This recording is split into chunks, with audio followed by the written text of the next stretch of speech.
Fleet Admiral Kores was seated, listening intently to the latest reports from the months-long investigation into a new species discovered 2 years ago. The reports were frankly terrifying, and he pondered what his feedback to the Council would be. As the last speaker finished their report, Kores reflected on their orders to investigate the military potential of this species.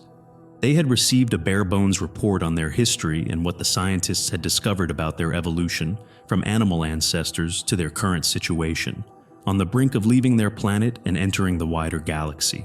A persistent predator species with an omnivore diet was not exactly common in the galaxy, but something about this species made it much more alarming. Kores had a fleeting thought that perhaps they were never a predator species at all, but had developed into one. Shaking his head to clear extraneous thoughts, he refocused on the task at hand.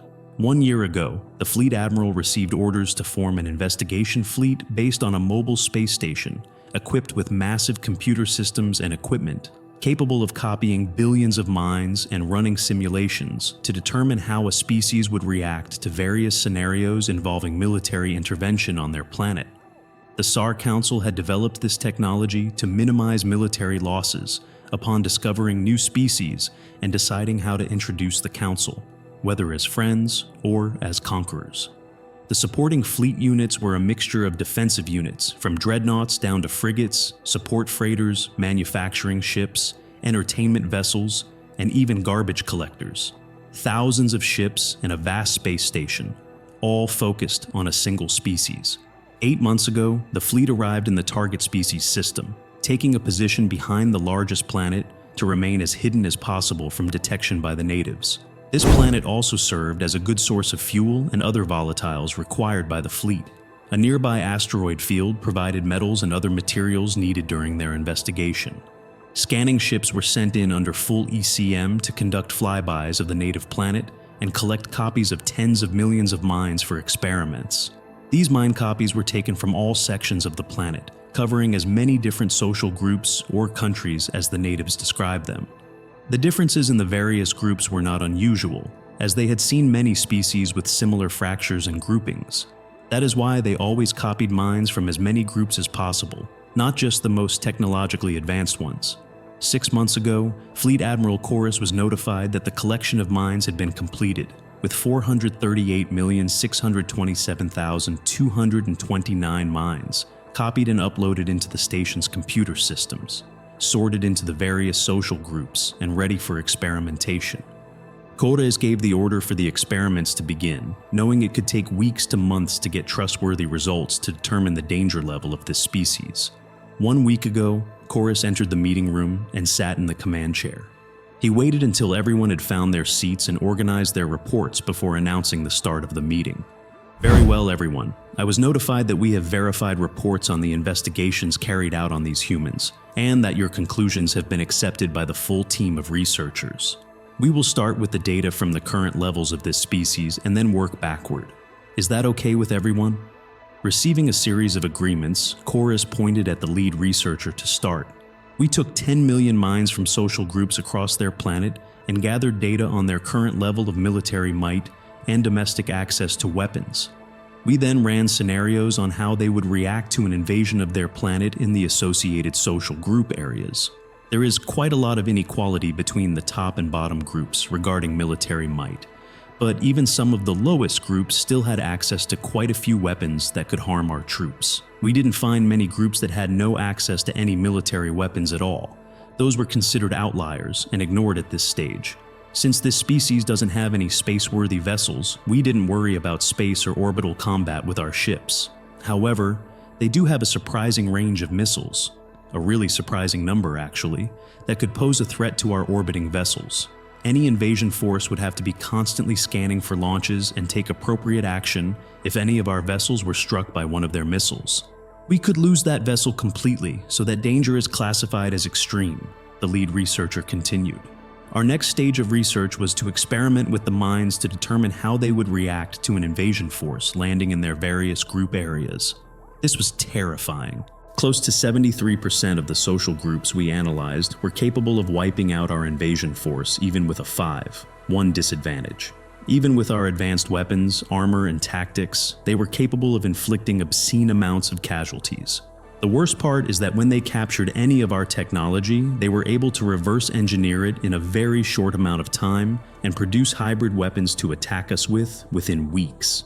The social groups that couldn't wipe out our invasion forces were still capable of inflicting serious casualties, forcing us to continually reinforce our troops. These group areas remained unsecured even months after we won the initial battles. Conflict persisted as the humans didn't surrender like any rational species would.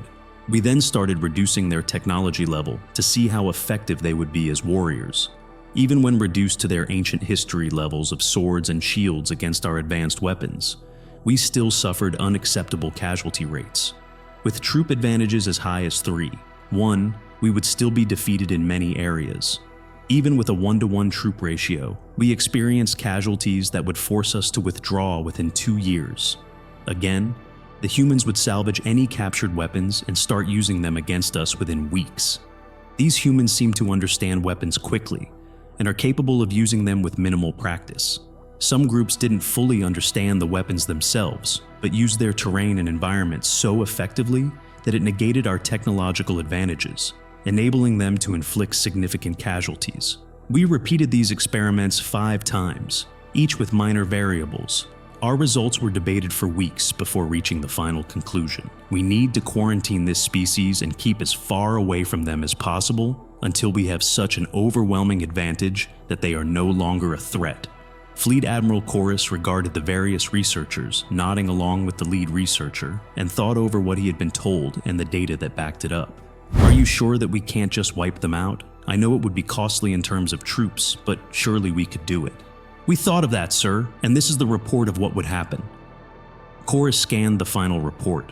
As he read through it, his frills started to rise and quiver in fright. As he reached the end, he had to physically smooth down his frill and steady himself. The conclusion still so shocking. Are you sure this scenario would be the most probable outcome of an attempt to wipe out this species? Yes, sir. We ran this scenario on all minds collected, using their whole planet as the battleground. We did it 25 times to reach our conclusion, each time with a margin of error of 3.72%. We found that within 5 years of our first attack, the humans would be launching their own star vessels capable of defeating ours. Within 8 years, they would have driven us out of their system and taken control of the nearest 12 systems. Within 15 years, they would have a fleet stronger than ours, both in numbers and technology. Frankly, sir, this species is the most dangerous and frightening species I have ever seen or read about. It is their persistence as predators that is the true danger. They just don't stop coming. The only thing that might stop them is destroying their planet right now. But even that scares me because we can't be sure that we would kill all of them by launching an asteroid against their planet. What if some survived or got away before it hit?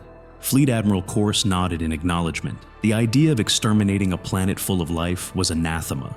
But to hear a lead researcher declare that even that might not stop this species shook Kores to his core.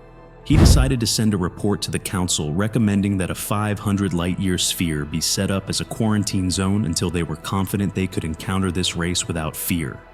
However, even then, Kores had a small thought that this might never be possible.